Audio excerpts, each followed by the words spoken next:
Hello everyone, I'm Birgit. Welcome to this learning module on patient advocacy. And this is part 1 and it's designed especially for you, a person living with a condition who is ready to take the next step and become a patient advocate.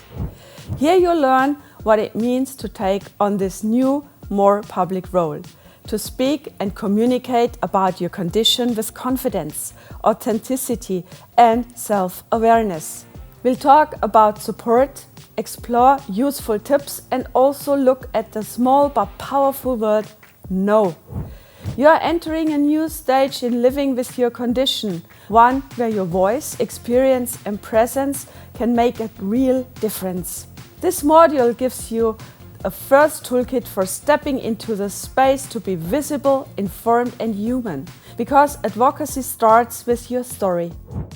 When you speak up in the public about your illness, you make yourself visible. And that's great. But visibility also means taking on responsibility and with it being in the public eye and becoming a public figure. You no longer speak only for yourself, but for many who share your experience but cannot or do not wish to speak in the public. You begin to take on a new role, patient advocate.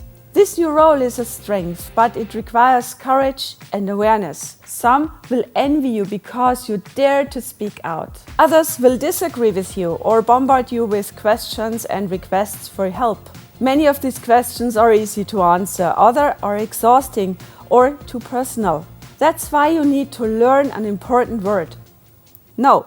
No, because you are ill yourself. No, because you don't have the energy right now. Or no, because someone is overstepping your personal boundaries. It's perfectly okay not to be there for everyone. You are not a service center, you are a voice, and that voice is allowed to take breaks.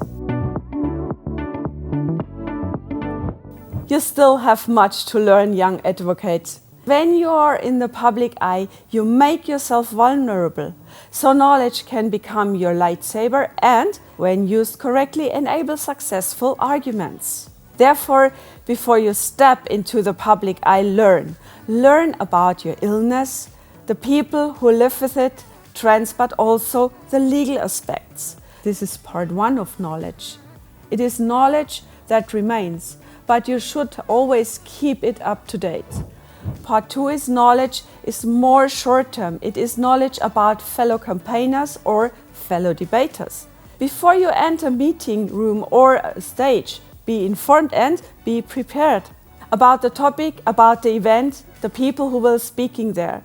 Today, this is easier than ever. Almost every conference is recorded. You can watch panels and learn how others speak, how they react, what arguments they use, and where you might be able to contribute a new perspective.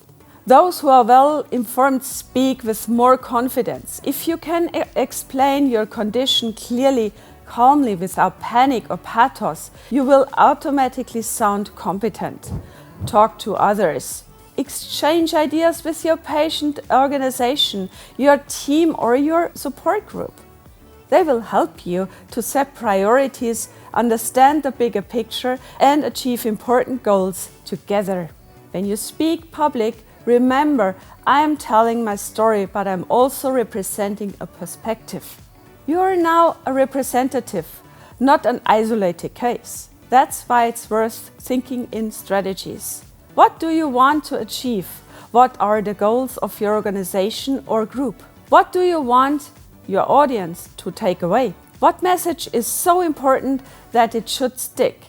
Strategic thinking here does not mean tactics, but awareness, knowing why you are speaking and for whom. Ask yourself honestly, why do you want to do patient advocacy? I want to help is a good start, but it's not a goal. Many people want to help. But making a difference, changing structures or motivating others, that's the next level. Maybe you're particularly good at explaining, networking, listening or encouraging others. 2 things will help you with this: hard skills and soft skills. Your hard skills are the knowledge and the facts you need to present yourself confidently. They help you to stay on the topic, structure your arguments, and convince others with facts. And best of all, hard skills can be learned. Programs such as UPATI, the European Patient Academy, or national and local organizations and associations offer excellent training and materials to teach patients about research, regulation, and the healthcare system. This knowledge makes you confident and shows others that you are prepared and competent. Your soft skills are your empathetic human repertoire: listening, patience, empathy, and communication. They combine emotion with consideration and make you a credible, reflective voice. When you combine the two, you create what makes advocacy powerful: clarity with attitude, heart with mind. My tip: write down what you are particularly good at. This will help you to remain authentic and not to get lost in other people's expectations. Take notes, but don't read them. You are telling a story, not reading from a script. What you are providing is not news, it is real life, and that is your most valuable piece of knowledge. Authenticity beats perfection. Authentic communication connects people.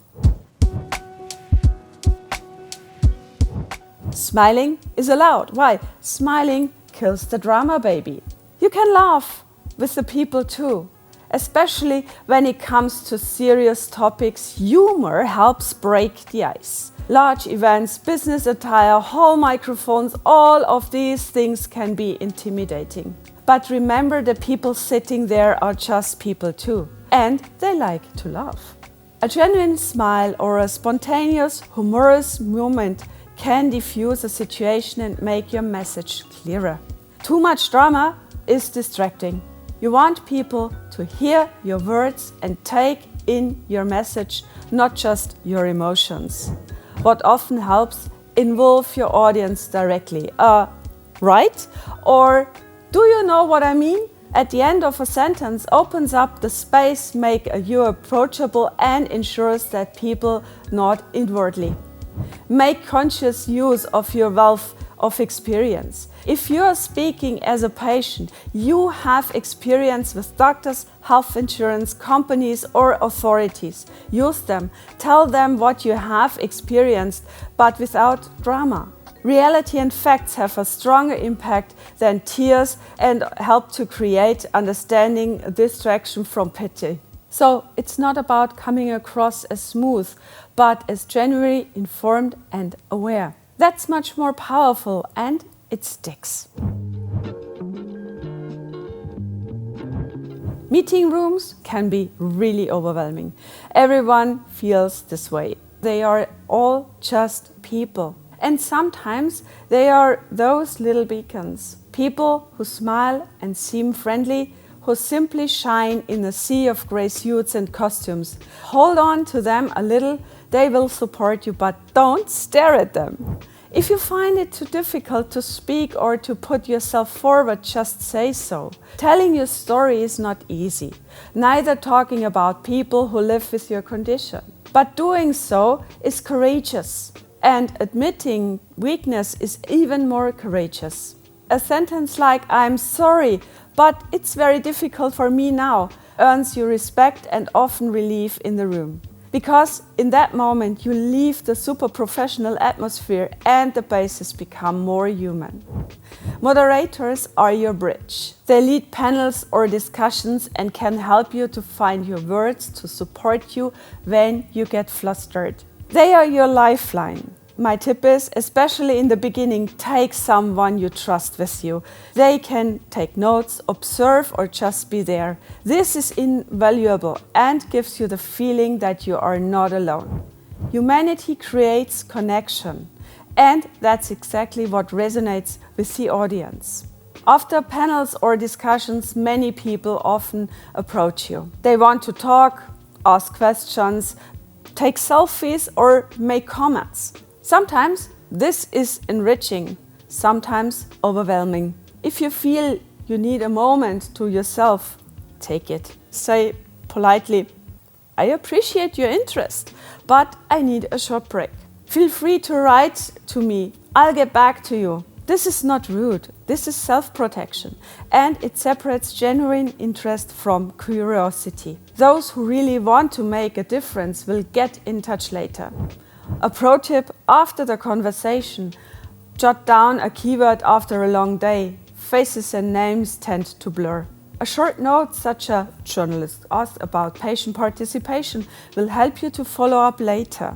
If you like, send a short thank you note by email or LinkedIn, and one sentence is enough. Thank you for the good conversation. I look forward to the exchange. It takes a village to help a person. This is also true in patient advocacy. Build your network village.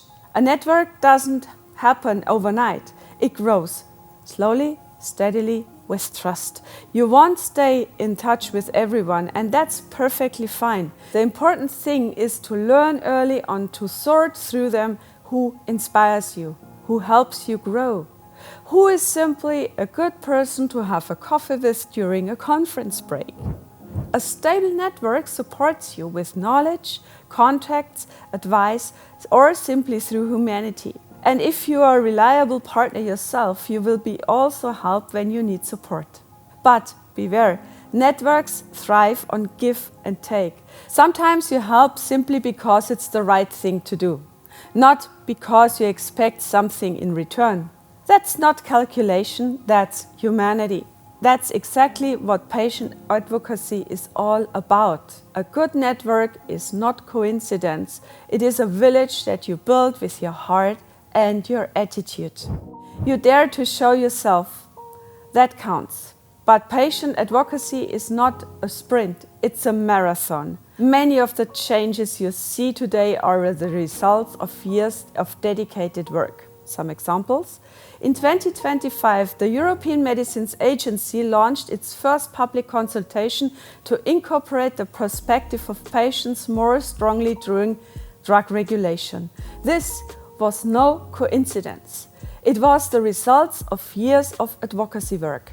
Or the ECTRIMS Congress, the world's largest meeting on multiple sclerosis. Today there is a patient community day and patients on stage. A few years ago, this would have been unthinkable.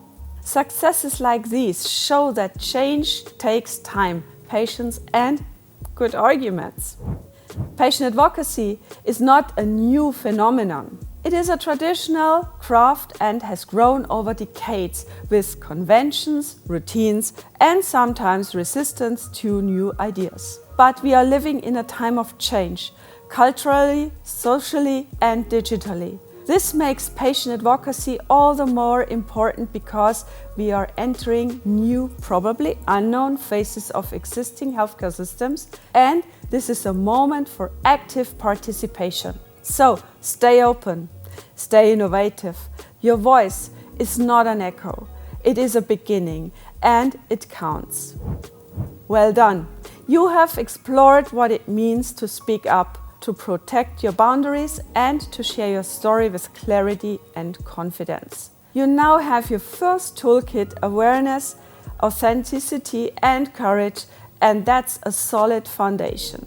But this is only the beginning. In Module 2, the Pro version, we'll go deeper. You'll discover new ways to think and act strategically and as an advocate.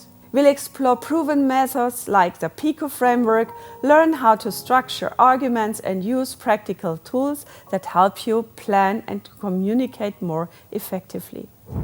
Thank you for watching this training module. For more information, you can also check the resources from your patient groups, from the Eurordis Rare Disease Europe or Every Life Foundation for Rare Diseases, and your party training. You've started to turn experience into expertise. Now let's make expertise work for change. The next step is yours.